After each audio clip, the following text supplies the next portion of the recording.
అందరికీ జాతీయ ఓటర్ దినోత్సవ శుభాకాంక్షలు. దేశమంటే మట్టి కాదే, దేశమంటే మనుషులై అని గురజాడ అప్పారావు చెప్పిన మాటలు చూస్తే మనుషులు అంటే ప్రజల చేత ఎన్నుకోబడిన ప్రభుత్వమే ప్రజాస్వామ్యం. ప్రజాస్వామ్యము ఎలా ఏర్పడ్డదంటే ఓటు హక్కు ద్వారానే మాత్రమే ఏర్పడ్డది. ఓటు లేని ప్రజాస్వామ్యాన్ని ఊహించలేము. అందుకనే పూర్వకాలంలో అంటే మనకు బ్రిటిష్ పీరియడ్లో కూడా 1919 నుంచి 1947 వరకు కూడా కొంతమందికి ఓటు హక్కు ఉన్నది. కొంతమందికి ఓటు హక్కు ఉండడం మీన్స్ ఏంటంటే ధనిక ప్రాపర్టీ ట్యాక్స్ కట్టే వాళ్ళకు, విద్యావంతులకు, వీళ్ళకి మాత్రమే ఓటు హక్కు ఉన్నది. వీళ్ళకు ఓటు హక్కు ఉన్నంత మాత్రాన అది ప్రజాస్వామ్యం అనబడదు, అది పాక్షికమైన ప్రజాస్వామ్యము. ఓటు హక్కు అనేది కుల, మత, జాతి, స్త్రీ, లింగ, ప్రాంతీయ భేదం లేకుండా అందరికీ ఓటు హక్కు ఉండడమే ఇలాంటి ఓటును సార్వత్రిక ఓటు విధానం అంటారు. మనకు సార్వత్రిక ఓటు విధానం 1952 నుంచి మొదటి లోక్సభ నుంచి మనకు అమలు చేయడం జరిగింది. అందరికీ ఓటు హక్కు కల్పించినంత మాత్రాన అది ప్రజాస్వామ్య ప్రభుత్వం కాదు. అందరూ ఓటు హక్కును నిష్పక్షపాతంగా, నిజాయితీగా,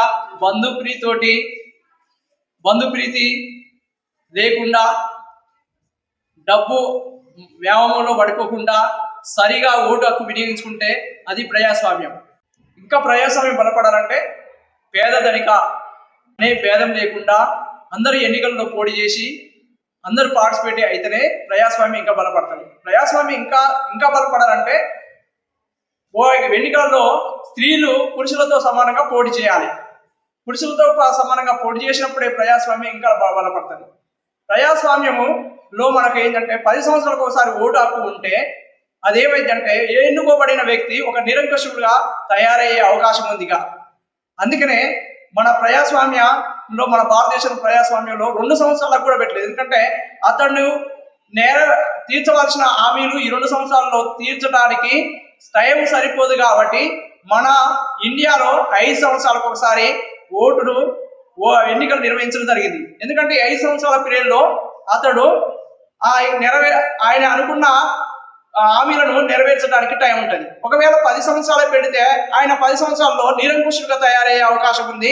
2 సంవత్సరాలు పెడితే ఆయన 2 సంవత్సరాలు ఏంటంటే ఆయన నెరవేర్చిన హామీలు నెరవేర్చలేకపోవచ్చు. అందుకని మన ఇండియాలో 5 సంవత్సరాలకు చేయడం జరిగింది. కొన్ని దేశాల్లో 4 years, సమ్ కంట్రీస్లో 6 years ఎలక్షన్స్ జరపడం జరుగుతున్నది. ప్రజాస్వామ్యం బలపడాలంటే ఒకే పార్టీ ఉండి వేరే పార్టీలు లేకుండా ఉంటే అది ప్రజాస్వామ్యమైన బద్ధమైన దేశం అనబడదు.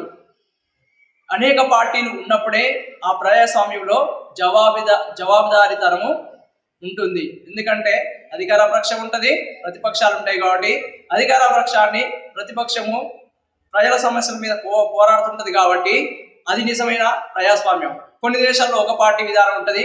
ఆ ఒక పార్టీకి ఆపోజిషన్ పార్టీ లేకపోవడం వల్ల జవాబుదారీతనం అనేది ఆ దేశంలో కొనబడుతుంది. కాబట్టి అది కూడా నిజమైన ప్రజాస్వామ్యం కాదు. ఇంకా ప్రజాస్వామ్యం బలపడాలంటే స్త్రీలు ఓటు వేసే వాళ్ళే కాదు, స్త్రీలు పోటీ చేసే వాళ్ళు కూడా కావాలి.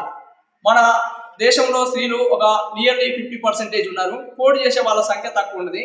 పురుషులతో సమానంగా వాళ్ళు కూడా పోటీ చేసి పురుషులతో సమానంగా పురుషులు ఒకవేళ 100 సీట్లు గెలుచుకుంటే స్త్రీలు కూడా అందులో 100 సీట్లు గెలుచుకున్నప్పుడే ప్రజాస్వామ్యం ఇంకా బలపడుతుంటుంది.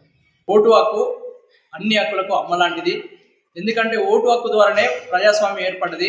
ప్రజాస్వామ్యంలో అనుభవించిన హక్కులు రాజరికంలో అనుభవించరు. ధన్యవాదాలు.